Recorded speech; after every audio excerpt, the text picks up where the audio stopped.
जो लोग बिना किसी परिणाम की आशा किए निर्धारित कर्तव्यों का पालन करते हैं वे वास्तव में सन्यासी और योगी हैं।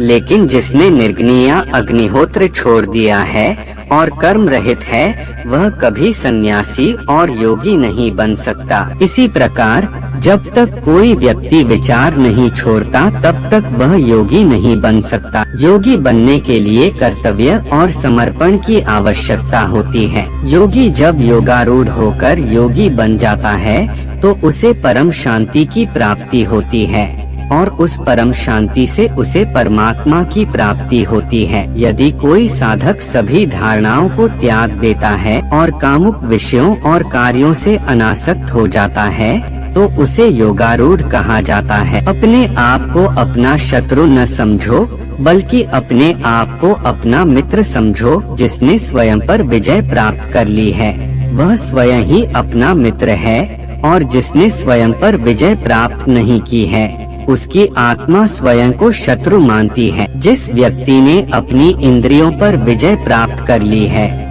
वह सर्दी, गर्मी, सुख, दुख और अपमान में भी शांत मन से परमात्मा को प्राप्त कर लेता है। जो व्यक्ति शत्रु, मित्र, पाप, पुण्य, धर्म सभी दृष्टियों से समानता देखता है वही वास्तव में सर्वश्रेष्ठ योगी है। जिस योगी ने अपने को भोगों से मुक्त कर लिया है और अपने हृदय तथा शरीर को क्षीण भाव से रोक रखा है वह एकांत स्थान में सदैव अकेला रहता है। अपने मन और इंद्रियों को रोककर एकाग्र हृदय से दृढ़ आसन तैयार करता है। ऐसे आसन पर एक तकिए पर त्वचा और उसके ऊपर एक मुलायम कपड़ा बिछाकर न तो बहुत ऊंचा और न ही बहुत नीचे वह अपने सिर को सीधा करके बैठने की मुद्रा में बैठता है और किसी भी दूरी की ओर नहीं देखता है और ध्यान योग का अभ्यास करता है। शांतिपूर्ण और निडर ब्रह्मचारी अपने बेचैन मन को नियंत्रण में रखते हुए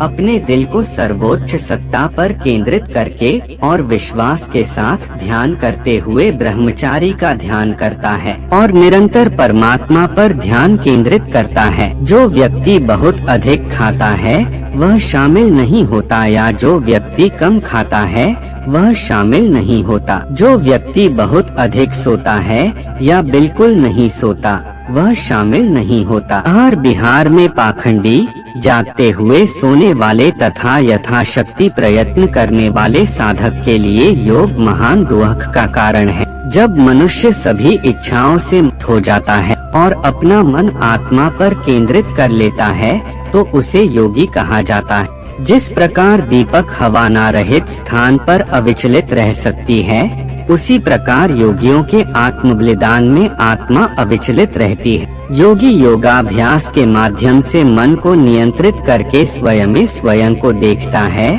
और दिव्य आनंद का अनुभव करता है, स्वयं से संतुष्ट होता है और उस आनंद में रहता है।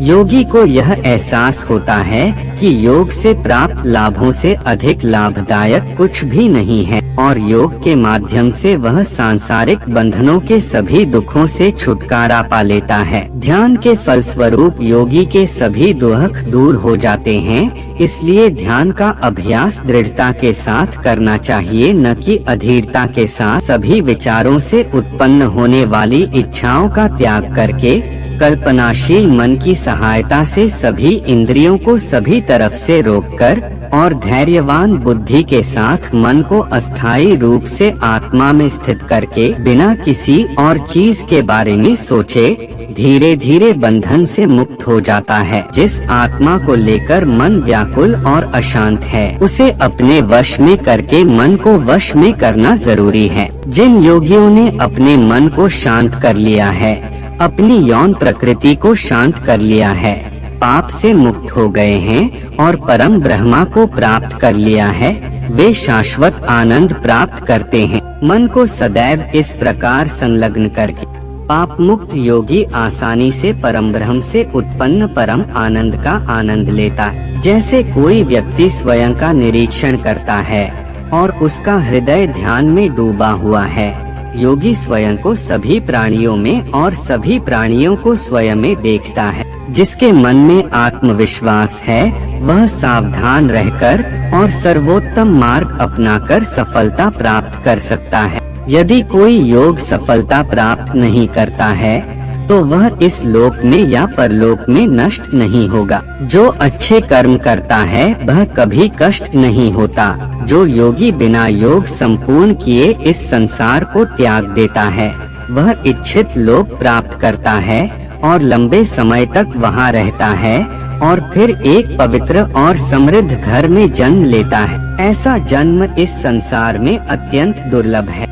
पूर्व जन्म के अभ्यास के कारण इस जन्म में सांसारिक सुख भोगते हुए भी वह ब्रह्मनिष्ठा की ओर आकर्षित रहता है। वह योग के बारे में और अधिक जानने की कोशिश भी करता है। इस प्रकार योगी ब्रह्मा या वेदोक्त कर्मफल आदि शब्दों से परे हो जाता है। जो योगी कई जन्मों के प्रयास के बाद पाप राशि से मुक्त हो जाता है वह अंततः परमगी को प्राप्त कर लेता है। इसीलिए यह माना जाता है कि एक योगी तपस्वी, विद्वान, ऋषि और वैदिक अभ्यासी से श्रेष्ठ होता है।